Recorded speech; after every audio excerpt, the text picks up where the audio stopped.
Hello everyone and welcome back to the channel. My name is Dak, and if you enjoy talking about movies in any way, shape or form, you're going to feel right at home here. In today's video I'm doing yet another ranking video, and in this particular case I'm going to be ranking all 6 of the live action Transformers films from worst to first.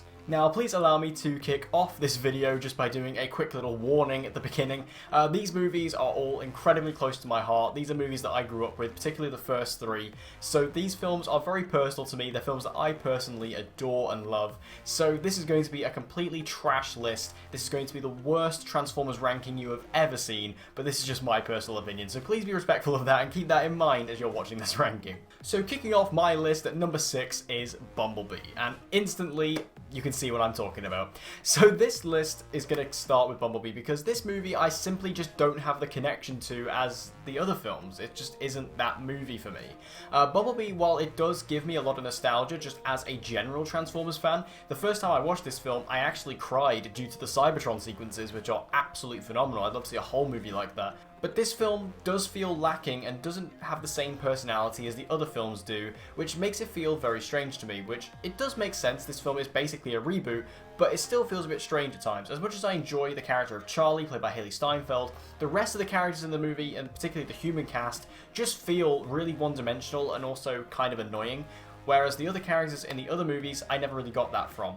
This film, while it does have a lot of great 80s nostalgia and a lot of great 80s throwbacks, the film to me just feels like it's lacking and it doesn't have that same personality as the other movies do, which is why I don't love it quite as much. Coming in at number 5, we have Transformers Age of Extinction. Now this movie, even as a kid when it came out, I came away from it thinking, yeah, I really enjoyed that and I enjoyed that experience, but it wasn't quite the same level as the other 3 films that we'd had previously, and that's always stuck with me when I rewatch Age of Extinction. I do like the movie a lot, I love it in fact. I think this movie is just an absolute blast, as are all the films in this series, but Age of Extinction just feels like it was a bit of a strange departure from the rest of the films because it was trying to be this fresh start. It was trying to do something new. We had a whole new human cast with Mark Wahlberg as Cade Yeager, which is a character I've actually really grown to like over the years. But then the other characters in the film who were new, I just didn't really care for. Like his daughter, Tessa, nothing really special. Same with Shane, the boyfriend, didn't really care for him. And while Stanley Tucci I thought was really funny initially, it does seem very much like he's just John Turturro number 2, which is a real shame because I think he could have been a bit more of a dynamic, more interesting character.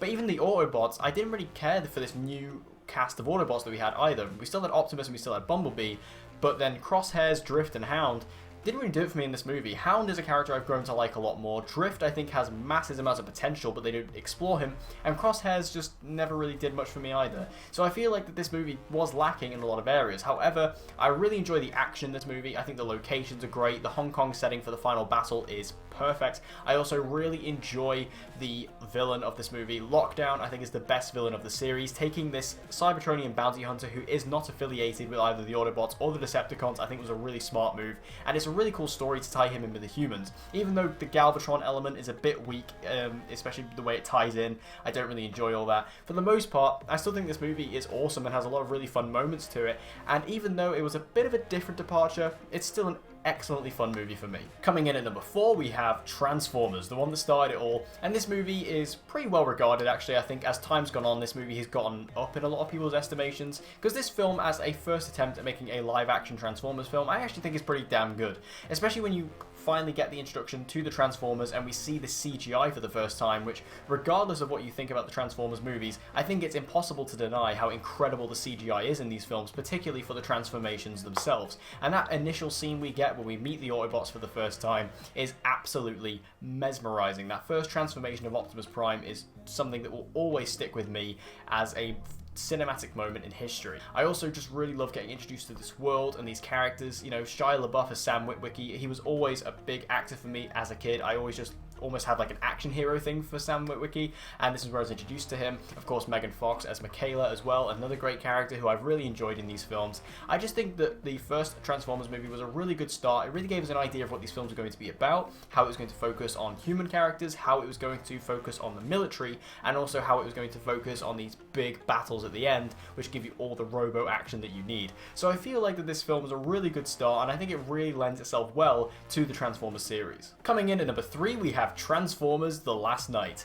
Now this film is probably out of the mainline Transformers films the one that is hated on the most, and I completely understand why, but I think that this movie honestly gets a bit of a bad rap at times. I think that The Last Knight is just a really exciting film. Not only is this the best looking Transformers film due to the fact that Michael Bay was able to shoot the majority of this movie on IMAX, but also this film just has this really nice color palette to it that's very different to the other films. It feels much cleaner, it feels much crisper, and it's a much nicer movie to look at. Additionally, I really enjoy how this film is able to expand the lore of the Transformers. This goes deeper into the lore that we've ever seen before in the Michael Bay films. We got to see how the Transformers have been around on Earth since the medieval times. They interacted with characters like Merlin and King Arthur and the Knights of the Round Table, and additionally it goes through the rest of history. We see how people like Ironhide were involved in different areas of history, how Bumblebee and Hot Rod used to be involved in World War II and helped to take down Hitler, all these incredible things. And this even explores the lore of the Witwickens, Anthony Hopkins' character, how that links in to Laura Bailey's character, or Laura Haddock's character, and brings her in. So just a really interesting lore setup for this film, and also bringing it and tying it into the medieval stuff was something I never expected for this franchise. Also, I really like the introduction of Hot Rod, who we finally got in this movie. Whether he would ever come Rodimus Prime, I guess it's something we'll have to wait and see, but having Hot Rod in this movie was great. French accent, weird choice, but I still really enjoy it overall, and I think that this movie honestly just has such great action. We have Optimus Prime becoming Nemesis Prime in this movie, which it doesn't last too long, but ultimately it's still fun to see, and I think that this film really just had this great concept of exploring the medieval stuff and really going deep into the lore of Transformers, and that's exactly what it does. Coming in at number 2, we have Transformers Revenge of the Fallen. Now, Revenge of the Fallen is quite possibly one of the most hated films in the history of cinema and regarded as one of the worst pieces of trash that cinema has ever produced.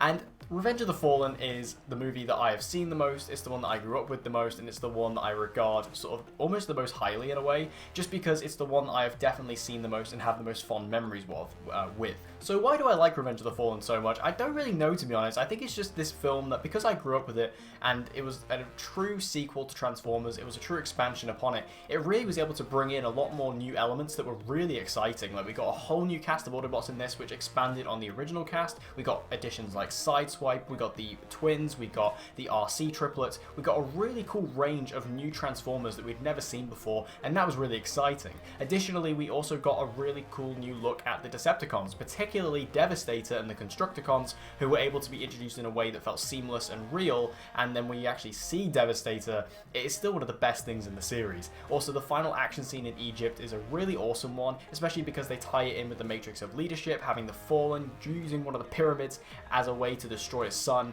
It was just actually kind of a cool story, and given the fact that this movie was hit straight in the middle of the writer's strike, I actually think the story still comes across pretty cool, as messy as it may be. But I still really enjoy everything in this movie. I enjoy Simmons a lot, I enjoy Sam's college story. I just think this film honestly really has a lot of really fun elements to it, and yes, it's not good, it's not handled in a way that's smart or intelligent in any way, shape or form, but I really enjoy how the film is able to portray these elements in a way that does feel entertaining, while cheesy, still entertaining. But my number 1 has to go to my favourite, Transformers Dark of the Moon. Now, Dark of the Moon, I was interested to see if it was going to remain at the top on this most recent rewatch, and it absolutely did.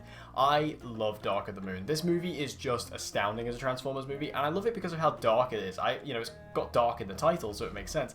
I love how dark this movie gets at times. Also, I really love the story of this movie. The idea that the Transformers were somehow entangled into the NASA space race was something that was really intriguing, because the first half of this film really focuses on this conspiracy theory surrounding the space race. Who knows about the Transformers? Who knows about this connection? And that links in with John Malkovich and Ken Jeong's character. Even Simmons is involved in that in regards, and it works really well because it's a really fun little conspiracy that Sam is able to get himself wrapped up in. While on the other side, we also have Sentinel Prime returning to Earth, and we see him and his journey, and the eventual betrayal of Sentinel Prime is also really well handled, because Sentinel is always a dick. He always is. That's just the way it is in his character. And in this movie, when he kills Ironhide, he full-on establishes himself as a bad dude, and I really enjoy that because it makes Sentinel this really fun character who's also, you kind of see what he was doing. Like, he was so determined to save Cybertron, to save his home, that he was willing to team with the Decepticons and with Megatron to make sure that that happened regardless of the war, and I really enjoyed that. And I think that Megatron in this movie as well is also in a really interesting position because he is also trying to work with Sentinel, but he realizes at a point that Sentinel is just above him and he will just discard him when this is all over. And even Megatron ends up betraying Sentinel, which is really fun. And that leads to this incredible final battle between Optimus, Sentinel, and Megatron, where even Megatron asks for a truce at the end, just like it happens in the comic. But in the different result of the comic, Optimus actually ends up killing Megatron as well as Sentinel, which was a massive change that I loved. It works so much better than the comic did, because I never really liked the idea of a truce, but this works so much better.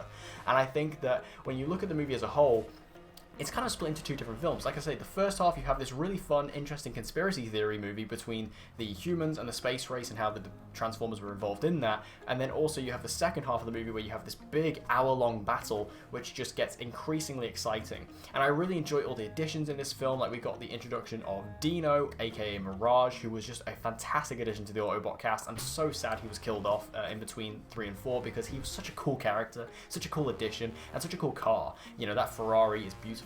Why they changed the name from Mirage to Dino, I'm not entirely sure, because they also did it with Wheeljack. They call Wheeljack Q in this movie, which I get it's a Bond reference, but also I don't understand why they called him Q in the movie, but they can call him Wheeljack in the comics, or in the credits. Sorry, they call him Wheeljack in the credits. I don't understand why that name changes there. I'm guessing it's some kind of licensing issue, but regardless, it's just a really cool cast overall. And even the Decepticons who they bring in this movie, like I say, Sentinel is a really cool villain. I still prefer Lockdown just a little bit, but he's a really cool villain nonetheless. We also get Shockwave in this movie as well. Just a really cool ensemble of characters, and when it comes together in this big final battle, it's just carnage, and I love it so much. So there you have it, guys. There's my personal ranking of all 6 Transformers films from worst to best. Again, this was just my own personal opinion, so of course it's not the right opinion. This isn't even me saying this is objectively the best in my opinion. This is purely just the ranking of how I enjoyed the movies. But make sure you let me know your thoughts in the comment section down below. How would you rank the Transformers movies, and what's your opinion on them overall? Whatever you think, let me know in the comments down below. And as always, guys, if you want to see more movie reviews and movie related videos just like this one, be sure to subscribe and hit that notification bell so you don't miss any uploads from me, and I hope to see you guys again next time.